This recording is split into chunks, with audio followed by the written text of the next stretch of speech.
आज हम लोग इस वीडियो के अंदर बात करने वाले हैं कि मान लीजिए कि यदि कोई व्यक्ति लड़का देखने आता है तो क्या सिर्फ केवल लड़के को देखता है या लड़के के घर बार को भी देखता है। आपने देखा होगा कि जैसे कोई व्यक्ति लड़का देखने आया तो लड़का तो ठीक ठाक है, उसके बाद कहते हैं कि लड़के को ही देख करके वो फैसला नहीं करता है।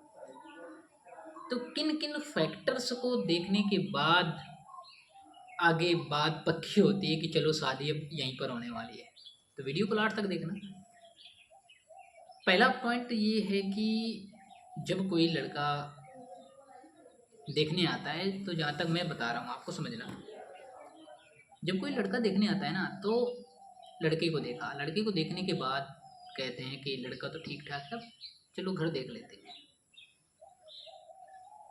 तो जब यहाँ पर बात आ जाती है कि हम अब घर को देख लेंगे, तो वो घर नहीं देखते, वहाँ पर वो ये औकात की बात आ गई। ठीक है, तो उसी में मैंने एक शायरी लिखी थी कि लड़का पसंद आने पर कोई कहे कि एक बार घर देख ले। तो लड़का पसंद आने के बाद यदि कोई व्यक्ति ये कहता है कि एक बार घर देख लें, तो समझ जाना कि सवाल घर पर नहीं औकात पर आ गया है। बिल्कुल सही है। आप हमें एक बात बताइए, मैं यहाँ पर अपने कुछ विचार ऐड कर रहा हूँ इसमें, यदि पसंद आए तो वीडियो को लाइक कर देना।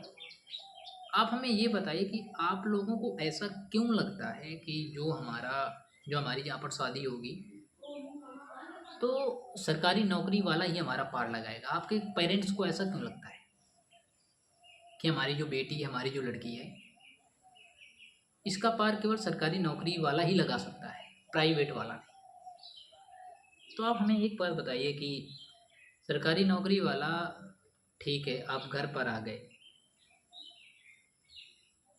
और डेली यदि ताने आपको मिल रहे हैं, डेली ताने मिल रहे हैं कि आपके बाप ने ये नहीं दिया, आपके बाप ने वो नहीं दिया, तो ऐसी ज़िंदगी का लेकर क्या करोगे। सरकारी नौकरी जो रोज़ ताने देता है और ये आपकी रिस्पेक्ट नहीं करता है। मैंने यहाँ पर 90% से ज़्यादा लोगों को देखा है कि इस तरह के फैसले चल नहीं रहे, सही से चल नहीं रहे। बहुत खींचकर साल 6 महीने चलते हैं इस तरह के जो रिलेशनशिप होते हैं। कितने लोग इस बात से एग्री हैं जो मैं बोल रहा हूँ कि जैसे जो लड़कियां सरकारी नौकरी वालों के पास आती हैं, देखो मैं ये नहीं कह रहा हूँ कि सभी लोग सरकारी नौकरी वाले ऐसे होते नहीं, उनमें से कुछ लोग होते हैं गिने चुने, जहाँ की मैं भी देख रहा हूँ, क्योंकि हमारे आसपास में भी लोग कुछ ऐसे हैं जिनके जो रिलेशंस हैं वो सही चल नहीं रहे। और एक प्राइवेट जॉब वाला है और वो महलों की तरह आपको रिस्पेक्ट देता है, आपकी कदर करता है, बहुत अच्छी तरीके से रखता है, वहाँ पर आप खुश हो। लेकिन कुछ जो हमारी आजकल की जनरेशन है ना, वो कहती है कि भाई ये सरकारी नौकरी वाला है, चलो इसी के साथ शादी कर लेते हैं, ज़िंदगी के मज़े मज़े। बस इसी चक्कर में सब बिगड़ जाता है। अब आगे मैं क्या बोलूँ, क्योंकि इस वीडियो को तो बहुत सारे लोग देखेंगे, है ना। तो ये मत सोचो यार कि हमारा जो रिलेशन ज़्यादातर लोग इस सोच को देख कर बनाते, इस चीज़ को देख कर बनाते हैं कि आगे वाले व्यक्ति के पास पैसा है। यदि उस इंसान के पास पैसा है तो जो मेरा रिलेशन है ना वो चलेगा।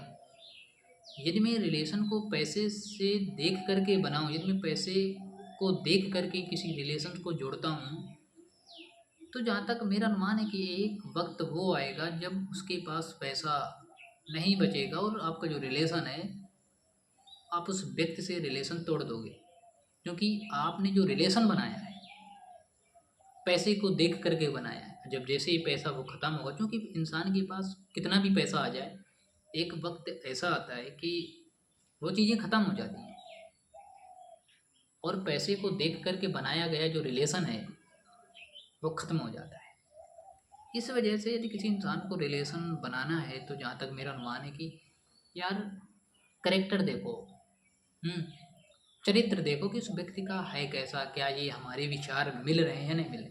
भाई कहते हैं ना कि शादी यदि आपको करना है ना, तो शादी विचारों को देख करके करिए आप।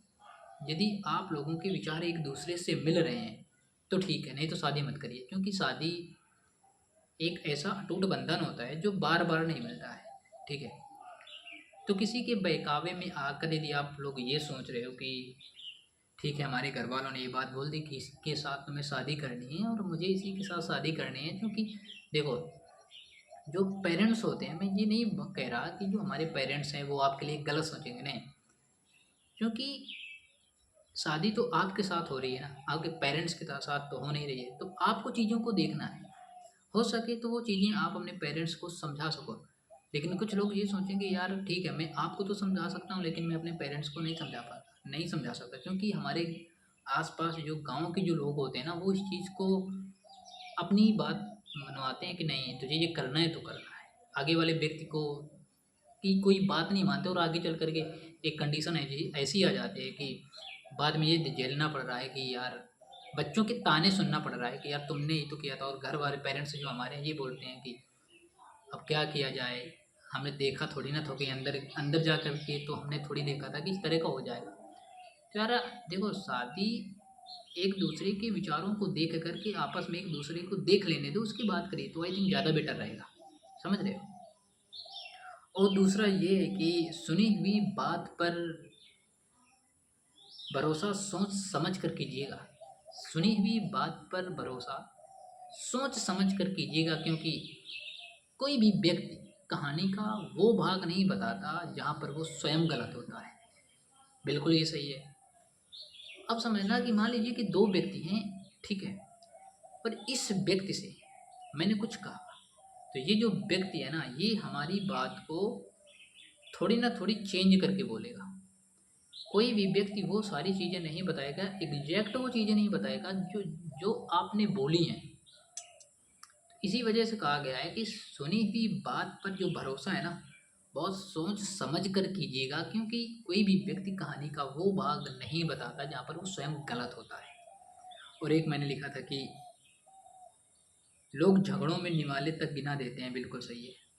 आपका किसी से झगड़ा हो जाए ना, तो लोग सारी चीज़ें गिना देंगे कि मैंने तेरे साथ ये किया था, वो किया था। और यही आजकल होता है यार। एक बात मेरी याद रखना हमेशा, जिस व्यक्ति से आप जितना लगाव कर रहे होगे, जिस व्यक्ति से ज़्यादा आपका लगाव होगा, उसी व्यक्ति से एक ना एक दिन झगड़ा ज़रूर हो जाता है। आपको कमेंट सेक्शन में गाइस ये बताना है कि आप लोगों के साथ कभी ऐसा हुआ है कि आपने किसी व्यक्ति से बहुत ज़्यादा, आपको किसी व्यक्ति से बहुत ज़्यादा लगाव हुआ हो और आगे चलकर उसी व्यक्ति से झगड़ा हो गया हो? कमेंट सेक्शन में ज़रूर बताइएगा। तो मिलते हैं अगली वीडियो के साथ, जब तक के लिए bye bye, take care guys.